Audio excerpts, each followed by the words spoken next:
សំឡេងមួយបានមកចូលក្នុងត្រចៀកឲ្យខ្ញុំឈឺមិនដឹងរូបភាពមួយបានលេចឲ្យខ្ញុំឃើញទាំងភ្នែកមិនចង់សម្លឹងមិនដែលខ្ញុំដកដង្ហើមចង់ផុតអញ្ចឹងរឿងមួយខ្ញុំមិនអាចទទួលយកបាននៅរឿងហ្នឹងគូក្បាលខ្ញុំលាប់សតិដូចអ្នកពលគ្រឿងស្រវឹងខ្ញុំដើរទៅរកទីខ្ពស់ពេលដែលលឺដំណឹងចំណងស្នេហ៍ខ្ញុំខំសាងចិត្ត2ឆ្នាំយ៉ាងប្រឹងតែអ្នកដទៃឆោមពីបងត្រឹមមួយថ្ងៃយ៉ាងវឹងជាស្នេហ៍ដែលបងស្រឡាញ់ហើយជឿជាក់ខ្លាំងបំផុតបងតែប្រយ័ត្ននឹងអ្នកដទៃដែលធ្វើឲ្យយើងមិនសុខและបងមិនភ័យប្រឆាំងគ្រួសារដើម្បីស្នេហាព្រោះបងរំពឹងចិត្តអូនគ្មានអ្នកមិនតែចុងក្រោយខ្ញុំផ្លុំបងចោលដោយសែងបារីតែប្រភេទខ្ញុំជឿលើអ្វីដែលបងបានឃើញថ្ងៃនេះក៏ហត់ធ្វើជាគុំស្ដាប់នៅអ្វីដែលបងបានលើពេលនេះប្រហែលថ្ងៃនេះបងគ្រាន់តែសពទេខំរងចាំថ្ងៃស្អែកបែរថ្ងៃស្អែកបងនៅតែឃើញអូននៅជាមួយគេបងត្រឹមចូលមើលអូនពីចំណាយដឹងច្បាស់ត្រាំត្រៃរូបបងមិនសាសមអូនទេបងបានត្រឹមចូលមើលអូនជាមួយគេដឹងទេថាបងនៅអូនណា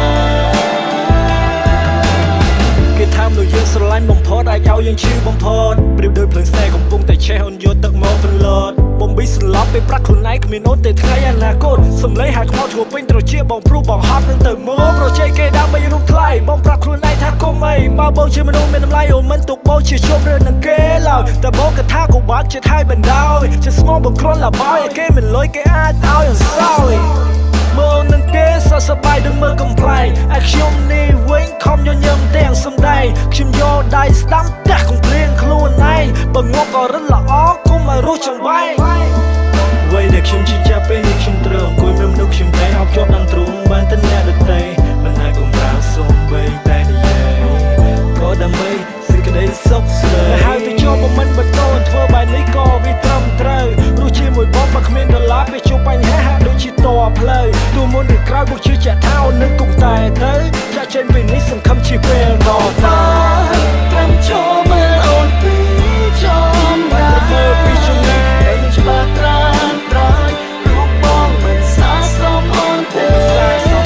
បងបានត្រឹមចូលមើលអូនជាមួយគេចូលមើលអូនជាមួយគេថាបងនៅកូនណាស្នេហា